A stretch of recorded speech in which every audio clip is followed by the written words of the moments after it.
Tonight on CBC Vancouver News. A first in Canada. It's quick, it's easy, it's more accurate. BC launches at-home self-screening cervical cancer testing. We look at the implications. Plus, mystery unsolved. Some punks they go out and do stupid things. I can understand why they did it, but I still don't support it. We take you to the interior, where a series of church arsons sparked up 3 years ago, and dig into the unrest that still remains. Also, surviving in the cold. I keep some of my perishable food items up in the rafters. A tent encampment in Kelowna has surpassed 200 people. A look at the city's struggle to keep up with shelter space as temperatures plummet. This is CBC Vancouver News.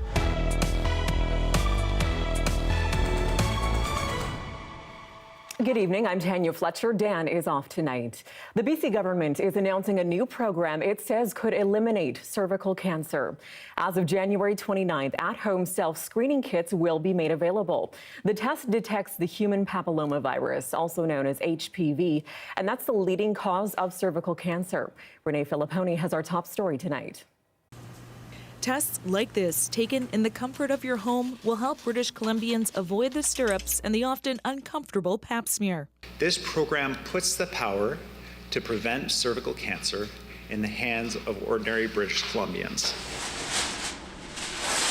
The province is moving away from traditional screening, which sweeps up cells in the cervix to test them for cancer, and toward a screen for the human papillomavirus, or HPV, which can be done from home. We have a tool that can really open the doors to screening for the entire province.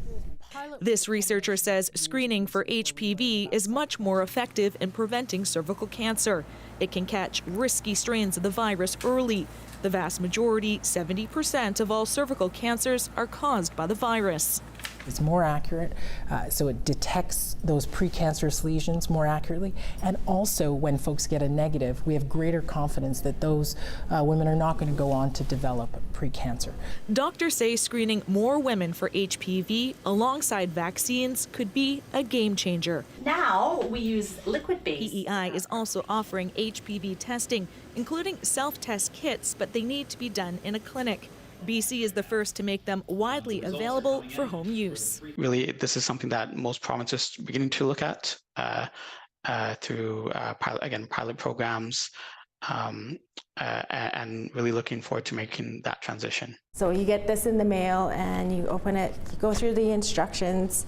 Bianca Michelle took part in the home test pilot and hopes this option will ensure more people get tested. The idea of having a pap smear is always daunting to me because of historical trauma, and if it made the self-testing kit made it safer for me. This new test only needs to be done every 5 years instead of the current 3 years, as long as the results are normal. Eligible patients can start requesting these kits at the end of the month. The province says results will take between 4 and 6 weeks. Renee Filipponi, CBC News, Vancouver. The family of a murdered Surrey woman is pleading for help in finding who's responsible. 21-year-old Aisha Haroya was last seen alive July 24th, 2022. Her body was found in a parking lot the next day. Homicide investigators say they've been working on the case ever since, alongside the RCMP forensics team and the coroner service. Now Aisha's mother is begging for anyone who might know anything about this case to speak up. We just want to know what happened to her. Anyone with information is asked to contact the Integrated Homicide Investigation Team. Richmond RCMP are considering dangerous driving charges against a man who allegedly tried to escape from police during a crackdown on illegal ride-hailing. Court documents say the suspect drove into oncoming traffic after realizing that he was the center of a police sting. Our Jason Proctor is back. He's been following this story and joins us now with more. So, Jason, take us through what led up to this. Well, as you say, Tanya, this was a sting. So basically it was a joint operation between Richmond RCMP, the Passenger Transportation Board, and municipal bylaw inspectors in Richmond. And essentially a bylaw inspector had lined up an illegal ride hail through this guy. goes to open the door for the car, then kind of closes it, and that's supposed to show that, you know, the guy had intended to take a customer.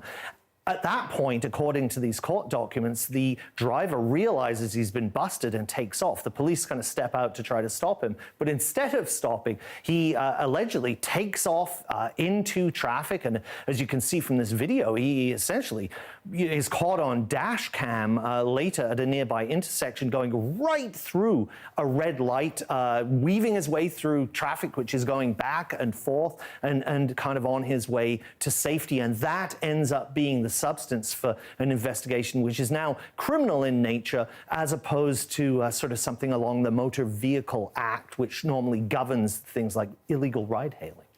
Oh, quite the incident there. And this isn't the first time that driver has been flagged with this kind of thing, we understand. What does this case tell us about attempts to curb illegal ride-hailing in general? Well, yeah, and you know, we hear about these crackdowns from time to time, and what you see really here is, I suppose, to some degree, how effective they are and how much they're doing to deter someone like this. Because actually, according to these documents, just a month before, he was caught by the same police officers in Richmond in another illegal ride-hailing crackdown. And a few months before that, he was caught in Burnaby and actually allegedly tried to escape police there, but drove into a dead end. So, you know, one of the things it really raises is essentially, who are you getting into a car with when you go through an illegal ride-hailing app? And that's what police are really kind of wanting people to know from this kind of thing. Interesting stuff for sure. Thank you, Jason. That's our Jason Proctor reporting. Thank you. As grocery prices rise, shoppers are pinching their pennies and keeping an eye out for food labels they feel are misleading. Most of that scrutiny is focused on the quantity in the package, as well as the quality of the ingredients. And as Sophia Harris is finding out, there are also concerns now about the accuracy of nutritional information. Ken Bennett was looking for a cereal packed with protein, so he bought Kellogg's Vector. It boasts 13 grams per serving. Vector, high protein. Bennett felt good about his choice until he noticed the fine print. It states the flakes alone contain less than 6 grams of protein, and that advertised 13 grams is the total protein after customers add milk. I felt tricked. I felt duped. With high protein and energy? In Canada, food product labels can't be misleading. Kellogg says this label is compliant because Vector's not a cereal. It's a meal replacement, a ready-to-go meal with specific nutrients that may require added milk. I didn't even see that on the label. That's tucked away in the tiny corner. Legally, everything is exactly, following the rules. Even so, food regulations expert Mary Labbe believes Vector's label is still misleading for the many Canadians who think it's a cereal. It's not sold in the supermarket with all these, other nutritional meal replacements, these supplements. It's in with the breakfast cereals. Labbe believes as Canadians struggle with rising grocery prices, including for cereal, they've become more concerned over food packaging they deem deceptive. They really feel like they're being misled and they're being cheated out of their hard-earned dollars. Some people also take issue with Kellogg's Mini Wheats Blueberry. It shows pictures of blueberries on the box. What do you think is in this cereal? It's blueberry. But the cereal contains no blueberries. The cereal has blueberries. No, covered. the ingredient doesn't have it. They put only picture. Why they do that? It's deceiving people in a way. Kellogg says this label is also compliant with regulations because it clearly states the cereal is made with natural and artificial flavor. Why it's okay to say blueberry. Still, Labbe has concerns. That product doesn't say blueberry flavored mini wheats, it just says blueberry mini wheats, and that's a big difference. Labbe says the federal government needs to do more to help shoppers navigate food labels. Ottawa says it's currently looking into retail practices harmful to Canadians. Sophia Harris, CBC News, Chilliwack, BC. Well, the summer of 2021 saw a wave of arsons targeting churches in BC's interior and right across the country. Most of those cases remain unsolved. Our Terry Reith visited the site of one former church in Osoyoos and learned more about the unrest in the community that preceded the fires.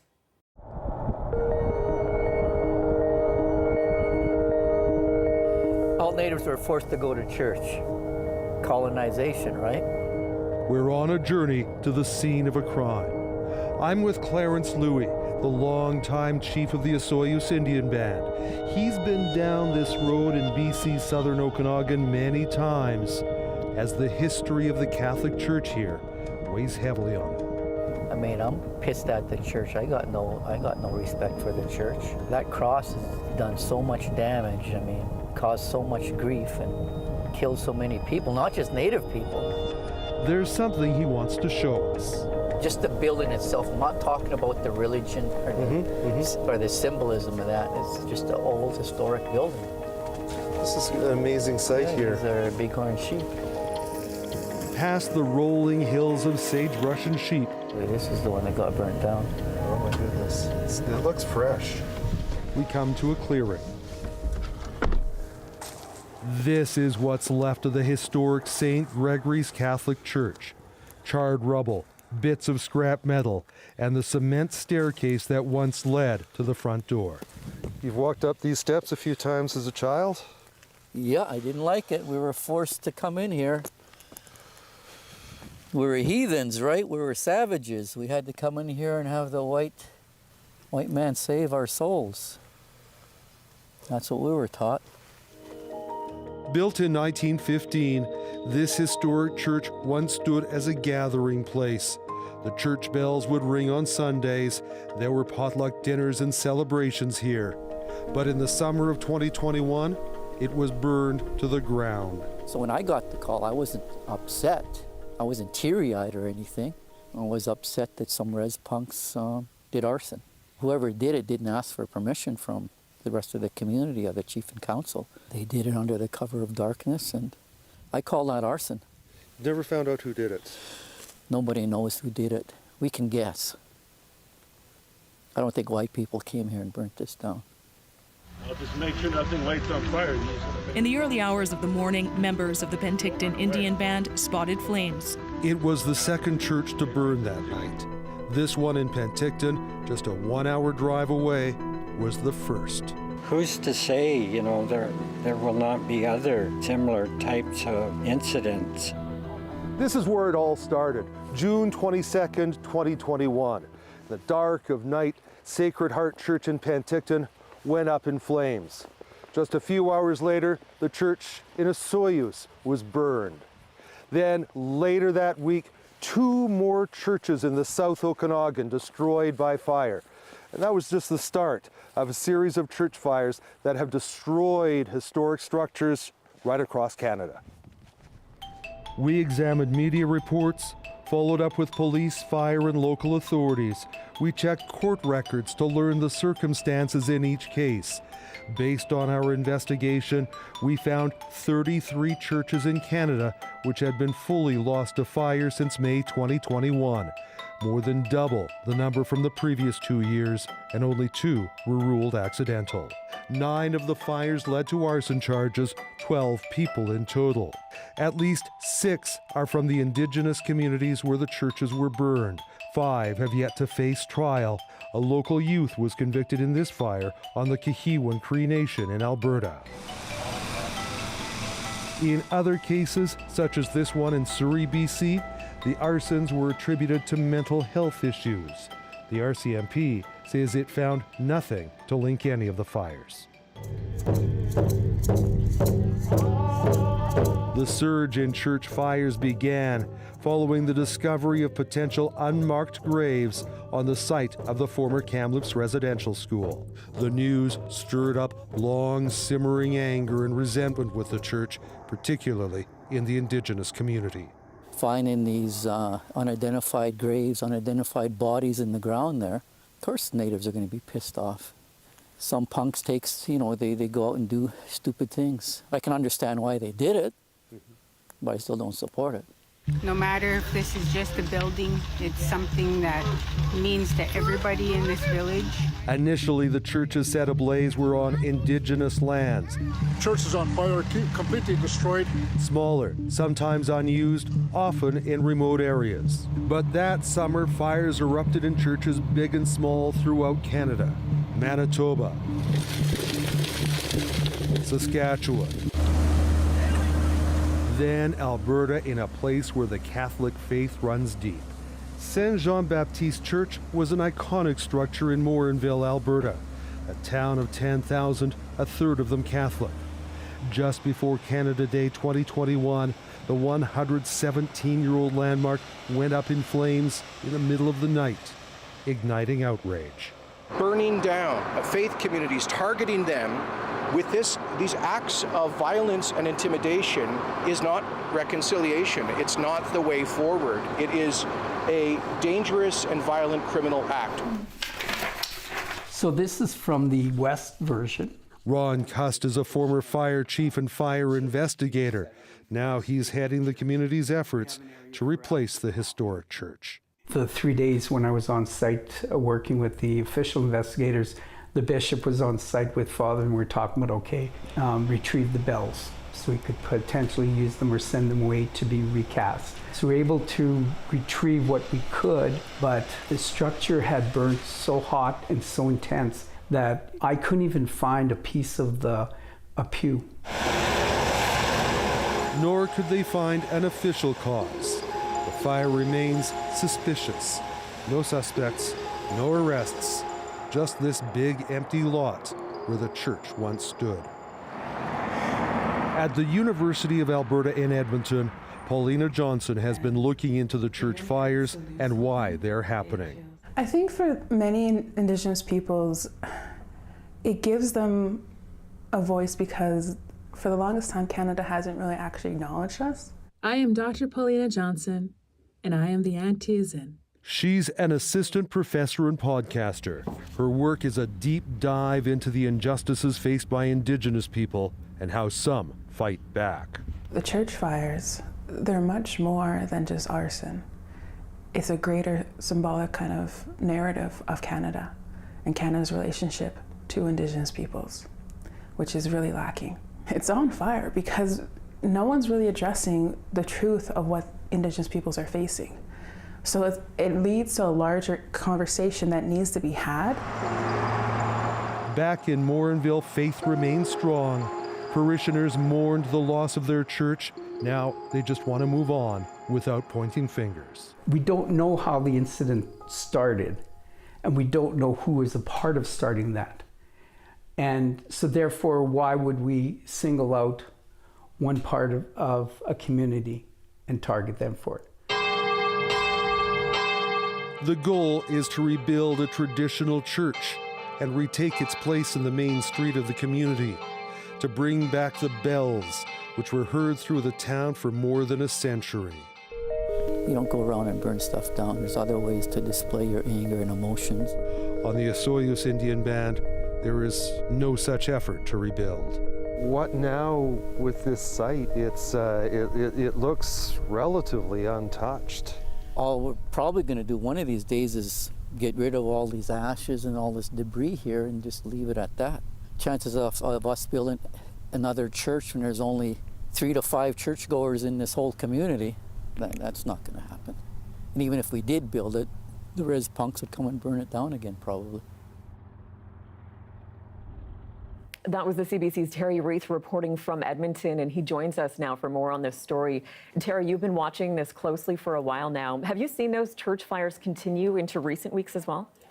Well, Tanya, just in the past month, there have been 4 churches set afire in Alberta. 3 of them completely destroyed the churches. The most recent one was at Bicycle, which is near Calgary, and that was a Seventh-day Adventist church. So not all the churches that are being burned are Catholic churches, but they're all Christian churches. Have police found anything to link these cases? Well, we scoured court records, we have talked with the RCMP, we have done access to information, and what we found is that there is no organized movement or organization at all that is calling for these fires. What we did find is that in many of the cases, the fires were on or near Indigenous communities, and in about half the cases, the people have been charged in those fires are from those communities. But nothing more than that, and we should mention that in some of the cases that we looked at, we could find no motive at all. All right, the CBC's Terry Reith joining us from Edmonton tonight. Thank you. Well, Premier David Eby says he is profoundly concerned over serious allegations made by some search and rescue leaders in BC. Yesterday, the former head of the BC Search and Rescue Association accused the government of bullying and misuse of authority. You know, the search and rescue teams across our province are people, often volunteers, who get a call maybe in the middle of the night to go out and put their lives at risk to rescue someone who's in trouble. They deserve all of our support to ensure that they can do that job effectively so that people in distress get the support they need. He says the emergency management minister will be meeting with search and rescue teams to address those concerns. To the latest on the Metro Vancouver transit strike, and Coast Mountain Bus Company says it's urging workers to return to the bargaining table with what it calls reasonable and realistic expectations. The union is seeking a 25% wage increase over 3 years for transit supervisors. That's almost double what all other unionized CMBC employees settled on just last year. Nearly 200 employees began refusing overtime this weekend. The union says job action was a last resort and is calling for higher wages and better staffing levels. It says if the impasse continues, job action could escalate, even to the point of shutting down all bus service. As temperatures drop in many parts of the province, people living outside are struggling with the cold. And in the southern interior, a big dump of snow. A tent encampment in Kelowna has now ballooned to more than 200 people. That's despite efforts to create more shelter space in the city. Our Brady Strachan spoke with some of the people living there about how they're surviving outside. After a mild start to winter in Kelowna, a sudden drop in temperatures has exposed the harsh realities of living homeless. A little bit chilly, but not too bad. I'm pretty well equipped with my space. With no available shelter space, people are living at this encampment along the rail trail. It's where Erica Stewart and Blake Mercury have made their homes. Yeah, absolutely. Would I like to be in a better situation where I feel safe and I can lock a door and, you know, not be in the elements? Of course. That's a no-brainer. Yeah. Stewart's home is made out of tents and insulated tarps held up by a large beach umbrella. It's a shelter from both the blistering summer heat and now... This is my heater here. ...freezing temperatures and snow. I keep some of my perishable food items up in the rafters, we'll say, just to keep them away from any animals or rodents mostly that get into everything. The city says there's an estimated 220 people sheltering outdoors here at this encampment. That's twice the number of people that were here last year. Now, the city is putting in 3 warming buses later this week as temperatures are expected to plunge. And then in February, there's going to be a tiny home village that will be put in this lot. But it won't be in place for this next cold front that is coming in this month. As the mercury drops, the risk of tent fires goes up as people here try to keep warm. Michael McEwen says he lost all his belongings when his structure burned to the ground just days ago. I was down at the other end and I seen smoke and light and came running back, and this is what I got left. Even if shelter space were to open up, some are reluctant to leave the community they've built here. Absolutely. I've felt more of a sense of family down here with all these folks than I have with my own blood relatives.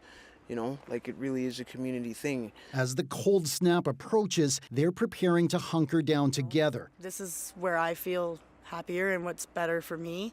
And I'm sort of choosing that, I guess. Sharing what heat and shelter they do have with each other. Brady Strachan, CBC News, Kelowna.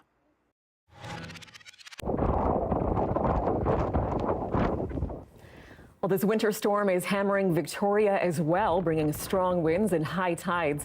Some pedestrian walkways have had to be closed because of dangerous conditions. And let's check in with our Darius Madavi, who is braving the elements outside right now. And Darius, yesterday, at least for the south coast, seemed to be all the rain and snow. Today, a lot of wind. Yes, that's right. And we actually saw some extremely high winds yesterday carrying over into today, which really knocked out power for tens of thousands of people. BC Hydro working to get those customers back online. Many of them have now, but They're going to be working on it continuing tonight. Now, fortunately, as you can see here, we're not looking too bad right now here in Vancouver.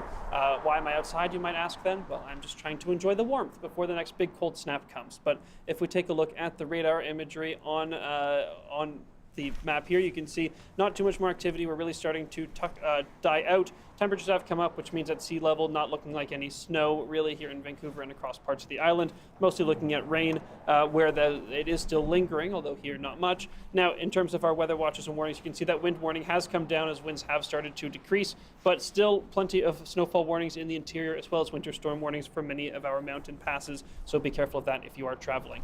Now, I do want to mention the Arctic air mass coming down once again, because this will be the big weather story as we get into the end of this week. Temperatures coming down, so again, enjoy it today while it's here before we get back down into the negatives as our high on Friday, or I shouldn't say back down, but down for the first time this year.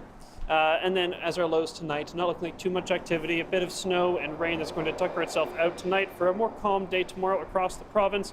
And so be ready here in Vancouver for a bit of snow on the local mountains coming, but not too much more as we get into Friday even. Maybe a small possibility of a bit of snow in Vancouver, but I wouldn't count on it.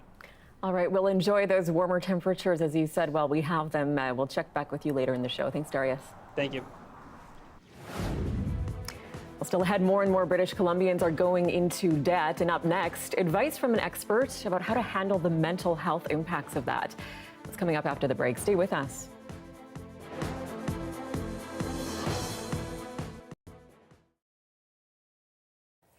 And thanks for staying with us during our commercial-free live stream.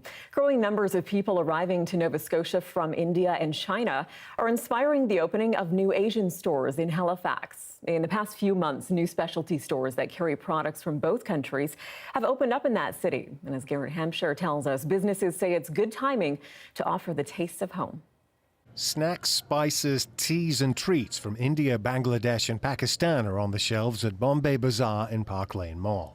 The owner got the idea after seeing so many students from all those countries show up to Dalhousie, where he went to university. Looking at that large number of students come in, I saw that there was a gap, for such a store here, especially in downtown, considering, St. Mary's University and Dalhousie University here. So that inspired me to start something. He opened in December and is finding a lot of people who are shopping here live downtown and are looking for things that are harder to find. We have a large variety of spices that you wouldn't necessarily find at your local Walmart or local Sobeys stores. We carry a large variety of ready-to-eat foods, as you can see here behind us. New Asian Food Market also opened in the last few months, in part because of the number of people moving from China to Nova Scotia. Like India, in the past 5 years, it has consistently been among the top-ranked countries people move to the province from. We consider all other cities we want to open the store at, such as, but like Toronto and Vancouver has already so much stores. But Halifax here, the people are so friendly and kind, and there's only several Asian stores here, so we want to open a store here in Halifax. The store is also attracting local people interested in things like roast duck. And this is the first time that I'm in an Asian store with all the wonderful Asian goodies that I used to have abroad. So you know what this means, though. We are coming of age here in Halifax. More established stores are seeing the trend too, with more people from India and neighboring countries shopping at Indian Groceries, which believes it was the first Indian store in Halifax. I think we need a bigger store now because the population is growing. But the thing is, this location is it's hard to, find a very nice location. He's hoping the move to a new store will happen in the next year or two to bring even more choice to people in Halifax, both from here and around the world. Gareth Hampshire, CBC News, Halifax.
Welcome back. As more and more people struggle to make ends meet, there's a deepening concern about repaying debt.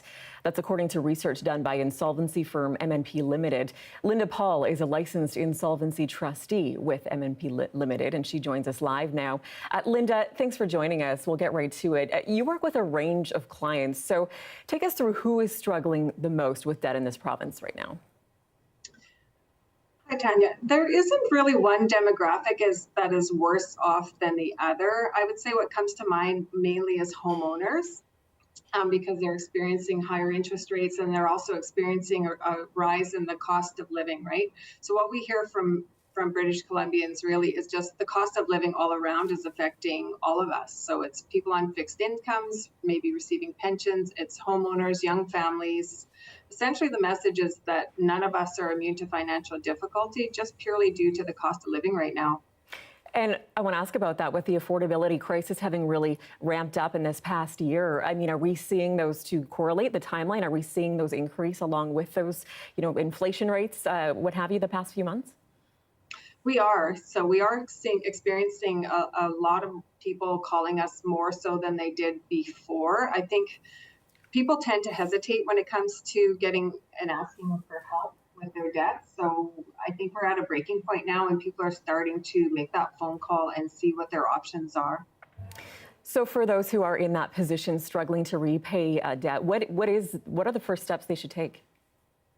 Well, at MNP, we offer a free consultation, so people can make a phone call. That's all it takes, or they can go to our website and fill out a form to get contacted by one of us and just have a free consultation and talk about what their options are. There's no cost. Obviously, it's free. There's no obligation to move forward. So really what we're providing are tools for people to navigate their financial situation. I administer bankruptcies and proposals, but I'd say only 40% of the people that I talk to actually have to file a bankruptcy or proposal. So there are other resources in the community where people can look to get help. And that's where we come into play as a licensed insolvency trustee. We're really your trusted advisor and we're regulated by the federal government. So we provide unbiased information and tools for people to just get the help that they need.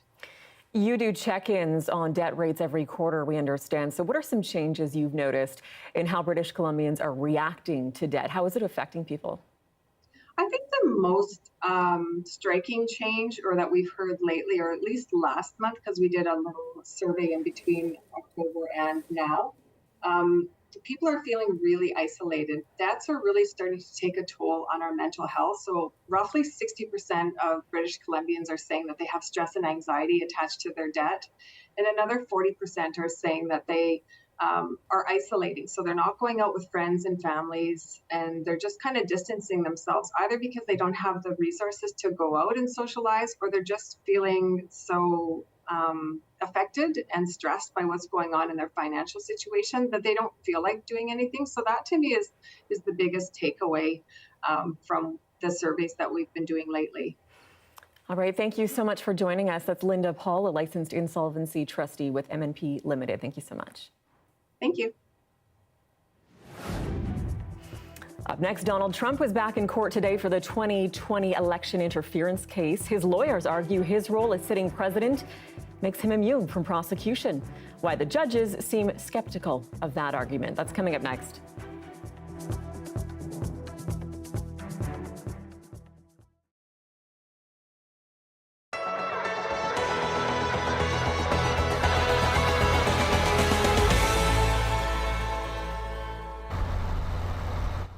It has been almost 2 years since PEI farmers had to destroy millions of kilograms of potatoes because the U.S. border was closed after potato wart was detected in the fall of 2021. Seed potatoes still can't be exported off the island as the Canadian Food Inspection Agency works to put the new National Potato Wart Response Plan in place. Then as growers move into the fall and winter of 2024-25 to really know what the future will look like as far as new requirements for potato wart restricted fields and PEI. This month, CFIA is asking for feedback on 3 risk management documents. They look at biosecurity, seed potato production, and how to categorize fields connected to potato wart detections. The agency has also launched a new online tool where properties can be checked to see if there are any restrictions in place connected to potato wart, to help potato producers make informed decisions before they purchase a piece of land. We know that going forward, traceability and record keeping and information is going to be one of the key success factors, along with good biosecurity practices going forward. Greg Donald says it has been a long process, one that he hopes will eventually lead to all restrictions being lifted. We're going to be probably the most trusted place to buy seed or any potatoes from, for that matter, because of all the testing and surveillance and work that's been done here. There is still discussion over what should happen to the fields where potato wart has been detected. There are 37 so-called index fields, mostly in the central part of the island. It's already the case, but to formalize where there's an infected area of the field, that there'd be legislation in place to ensure that potatoes will not be produced in that area. CFIA is also working on the latest National Potato Wart Survey, but it released the results for PEI in late December. They showed no new detections in the soil samples taken from island farms. CFIA says if all goes well, the new National Potato Wart Response Plan will be in place sometime in 2024. Nancy Russell, CBC News, Charlottetown.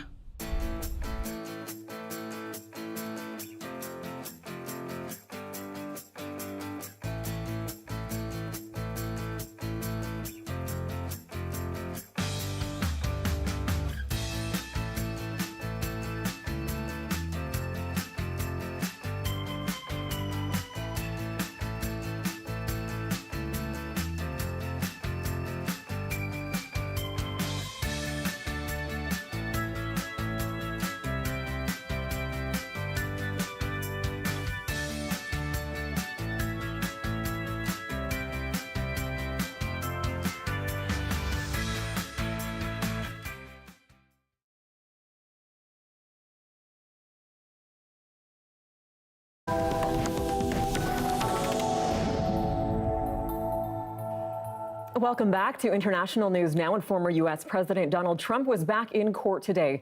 A three-judge appeals panel in Washington was hearing arguments in his 2020 election interference case. As the CBC's Chris Reyes reports, his lawyers say as a sitting president, he had absolute immunity.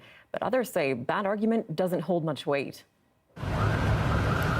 It's become a familiar sight. Former President Donald Trump arriving by motorcade to another courthouse, this time in Washington, D.C., to argue that presidential immunity protects him from charges of election interference. Special counsel Jack Smith announced Trump's indictment in August. In court, Trump's lawyers issued a stark warning before a panel of 3 federal judges. To authorize the prosecution of a president for his official acts would open a Pandora's box from which this nation may never recover. Federal prosecutors pushed back and argued that no president is ever granted blanket immunity, adding that Trump's alleged attempts to overturn the 2020 election was unprecedented, so it would not be a slippery slope for him to face charges. Never before has there been allegations that a sitting president has, with private individuals and using the levers of power, sought to fundamentally subvert the democratic republic and the electoral system. Trump and his lawyers spoke shortly after the hearing. A president has to have immunity.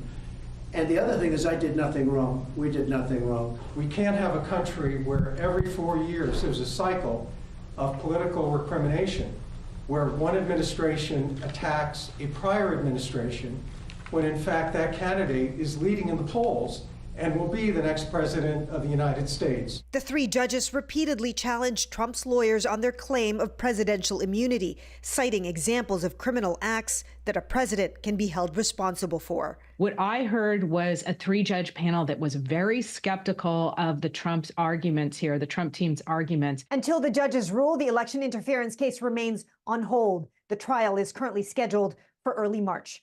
Chris Reyes, CBC News, New York. Well, NASA's current program of missions to the moon is being delayed.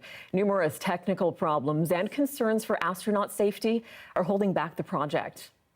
The Artemis 2 mission was supposed to go in November, but it's now being pushed back to September of next year. It is slated to send 4 astronauts, including Canadian Jeremy Hansen, on a trip around the moon. NASA had hoped the Artemis 3 mission would land humans on the moon again in 2025. It's now being delayed until September 2026. The last people to walk on the moon were members of the Apollo 17 crew in 1972.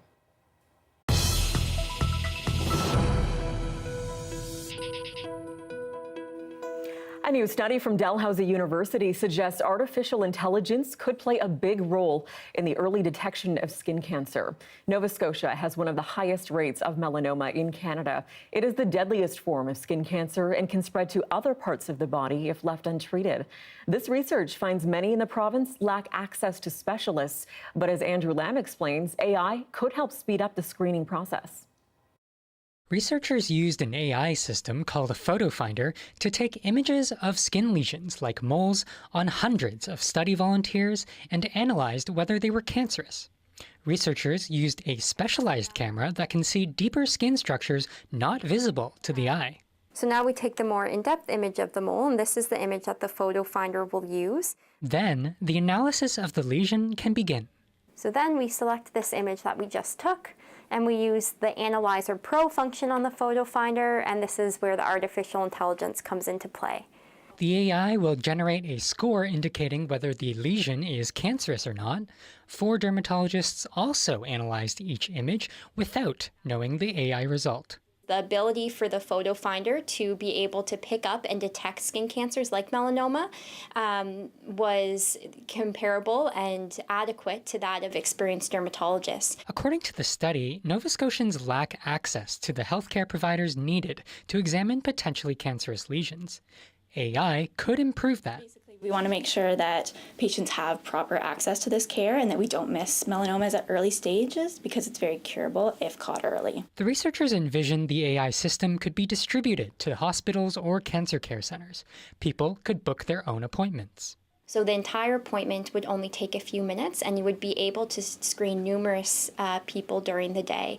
It would help alleviate the wait times associated with getting in to see a primary care practitioner or a dermatologist. Dory says the hundreds of people who signed up for the study showed that many want to get tested.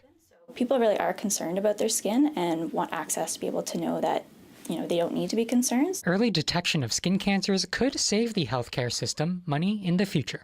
Andrew Lamb, CBC News, Halifax. 2023 is confirmed as the warmest year on record by a long shot.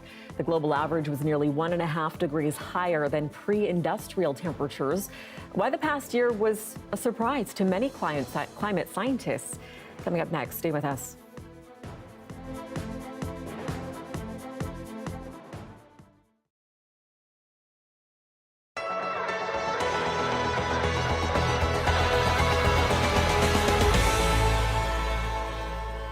Quite a night. So what went through your mind when you heard about Beef's 3 wins? I mean, obviously, like you said, it is such a huge win for Asian representation. Ali Wong is the first Asian American woman to win that award. Stephen Yun is the second Asian American man, first Korean American man to win his award. So obviously this is a huge thing, but I do have some complicated feelings about it, just given there's been so much controversy around Beef as well. Yeah. With the David Cho of it all. So back when the show came out, I believe it was in April, a 2014 podcast episode came out. It resurfaced actually that David Cho was on, and he talked about sexually assaulting a Black masseuse. Mm-hmm. And his comments were really, really disturbing. Back then in 2014, he addressed it. He said it was all fabricated and that the podcast is simply an extension of his art. But it resurfaced when Beef came out, and everyone was wondering, why did they not address this in any way? And it took a long time, almost a week, for the show creator Lee Sung-jin, Ali Wong, and Stephen Yun to actually address this. Mm-hmm. And when they did, it was really a lackluster response. They said, yes, it is really disturbing, but we're gonna, he's put in the work to focus on his mental health. But what's interesting is that, it really brought up a lot of conversation around some really important issues. So rape culture, misogyny, misogynoir, and also just a lot of, the anti-Blackness in the Asian community. So I have a lot of mixed feelings because while this is such a huge win for Asian representation, and I loved Beef, I thought it was such a great show in showing the nuances of being Asian American, Asian Canadian. We saw these really complex characters showing rage, which we don't usually see. As a Chinese person, I know that we're taught to save face and not show those negative emotions. Right. We are supposed to, swallow the bitterness. So it was such a great show, but I'm just so disappointed that, they haven't really addressed this properly. And I think given Beef's subject matter on, confronting ugly parts of yourself, making bad decisions, repressed feelings, it would have been a really good opportunity to bring those things up.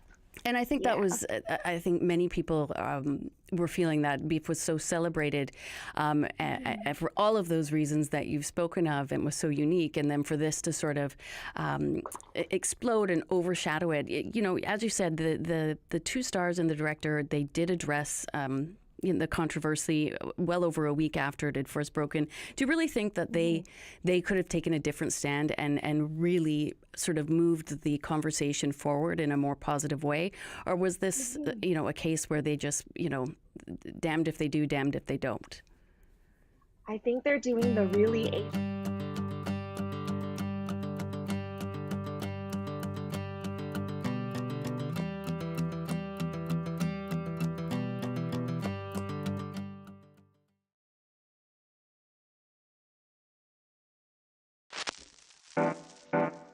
Hey, I'm Rohith Joseph. Vibin' is the new show all about discovering great new songs and fresh artists from across BC and beyond. Stream Vibin' on CBC Listen. Welcome back. Climate scientists say 2023 was the hottest year on record by far. The global average temperature hit 1.48 degrees above pre-industrial levels. That's a significant jump over the previous record, even bigger than expected. As international climate correspondent Susan Ormiston reports, that data has caught some experts by surprise. Australia, closing out 2023 with roaring wildfires fueled by a heat blanket, which wrapped around the globe last year, bleaching coral in record warm oceans, fanning our own forest fires, and now the data's in. 2023 is the warmest year on record. It surprised all climate scientists. The sheer number of records that were broken and how they were broken. The world is struggling to bring down greenhouse gas emissions, still rising, caused mostly by burning fossil fuels. 1.5 degrees of warming is a target supposed to be the ceiling, but globally, the average temperature pushed past that on half the days of last year. Meaning, historically, this could be the warmest in 100,000 years, according to Copernicus, the European Climate Agency. There were simply no cities, no books, agriculture, or domesticated animals on this planet last time the temperature was so high. Already the New Year's ushered in extreme weather, flooding in Peru, while temperatures are amplified in the north. In Canada, we actually are warming at roughly twice, in round numbers, is twice as fast as the global average. Specifically, the high latitudes of the Arctic, it's 3 to 4 times. We need to become a climate-proof society that is not as overwhelmingly affected by a changing climate. But adapting is hard and costly. Finally, some fresh snow near Whistler, BC. Logan Wilkins might get some clients for his ice fishing business. Around the Christmas season, there was no ice and a list of cancellations. The last 2 years have been pretty extreme, and I'm under the belief that that's going to continue to happen. Scientists agree, predicting 2024 could surpass last year. It's going to be a wild ride. I mean, who knows what I'll see in the next 30 years. Susan Ormiston, CBC News, Toronto.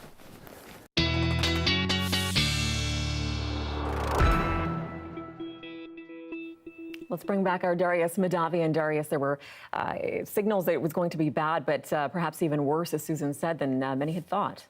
Yes, that's right. So we really weren't expecting to get to 1.5 degrees Celsius this year. Certainly not earlier this year. As late as June, we were definitely warmer than pre-industrial, but we weren't anywhere near breaking this record. And then things really shot up throughout June, July, and August. And then we ended up with what you see here. Now, keep in mind the reference period here is the last 30 years, 1991 to 2020, not the pre-industrial average. But you can see still tons of orange and red across the country. There's a big spot of red up in Canada's north. Here in Vancouver, we were a bit warmer than average, but not like what we saw in some other parts of the world and in BC as well. Now, I do want to mention, because Susan Ormston did mention that we were looking like 2024 could be worse. That does seem to be the case. El Nino years are usually, the second year of an El Nino is usually warmer than the first as things really ramp up. And you can see we're already not in a great spot. So this is a 5-year average. You can see how much we've shot up since pre-industrial. And even if we just look at the last 50 years, look at how much higher 2023 was than the previous record holder, 2016. That's almost 0.3 degrees warmer than the previous record, which is quite something. Now, I do want to break down El Nino years. You can see the ones in red, usually warmer, but the overall trend is very clear. This is not the effect of an El Nino, why we've been breaking this record. It is because of climate change. It's very clear. I'm going to just very briefly, you can see the impact of global warming over the last 10 years versus the El Nino events. Once again, the main factor here is global warming. Now, coming back to BC weather, if we take a look at our system, you can see plenty of snow still happening throughout parts of the interior, but we're mostly drying up across the province. A few more flurries will continue to break out over the next few days, potentially making their way to Vancouver. That's why we just have a low chance of flurries. But the next system coming, it still looks like you kind of split, mostly going up north of most of BC and then down south into Washington and Oregon. It's not looking too bad, except in terms of temperatures. That Arctic air mass still making its way down. I have zoomed out to Canada now so we can watch it either move south or move east into Canada. Still not clear what's going to happen as we get later into the weekend, but either way, it is going to come here to BC, making us very chilly, at least from Friday right through the weekend. Temperatures already starting to drop tomorrow and especially into Thursday and Friday, so be prepared for a chilly one. Now, across the province, not too busy tomorrow. We'll get a bit more sun, especially up north, and that activity mostly confined to the southeastern parts of the province. And then all we really have to talk about here in Vancouver is the chance of flurries and maybe showers tomorrow, and then flurries as temperatures come down throughout the rest of the week. But really, it's the temperatures we have to worry about. So I really enjoyed my warm time outside. I'm glad you did. I will on my way home. Thanks, Darius. Thanks, Tanya. Chilly temperatures have many Canadians thinking about a warm and sunny vacation, but some travelers are still in a bind after being stranded by Sunwing last year. You may recall the canceled flights, people sleeping in hotel lobbies or at the airport. As Pritish Dial tells us, some say they're still waiting for adequate compensation a year later. So what little money I've had over the past year has been dwindling away to the point where now I'm in a crisis. Michelle Johnston has been in debt ever since it cost us $6,000 to stay 8 extra days in the Dominican Republic because she was stranded by Sunwing. When we went to the Dominican, we took my husband's ashes. The trip last winter was supposed to honor her late husband, but then Sunwing flights were cancelled due to both a winter storm and staff shortages. We had no clean clothes.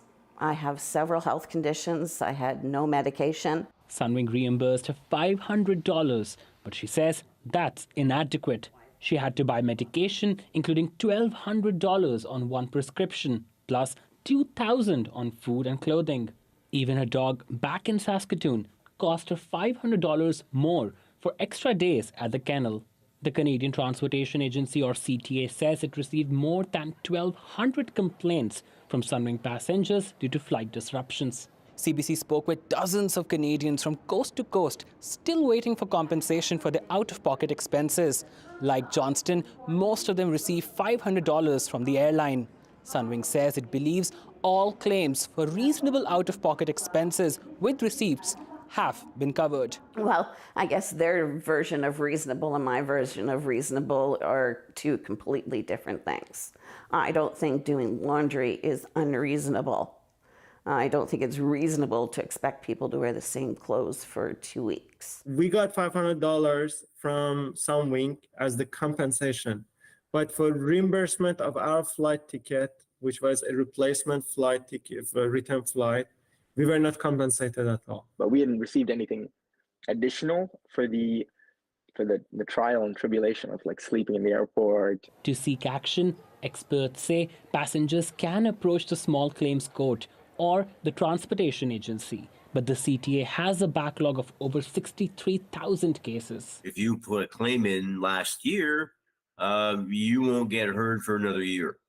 So you're out of luck in terms of getting the CTA to hear your appeal of an airline decision not to pay. Somebody's got to force Sunwing to take responsibility. Johnston says even an apology from Sunwing would go a long way. Pratish Dayal, CBC News, Saskatoon. Are you a fan of the blockbuster hit series The Crown? Well, we'll tell you how you can snag some of the show's most iconic props. That's coming up after the break.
We're sharing really important information with the public, and I feel like this is exactly what our job is, especially as the public broadcaster, especially in morning radio. That's incredibly important.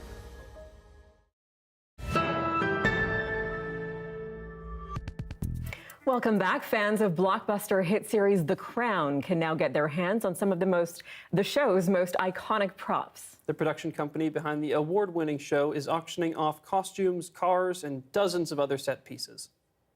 We have amazing pieces from all of the key actors and actresses, but some of the ball gowns are incredible.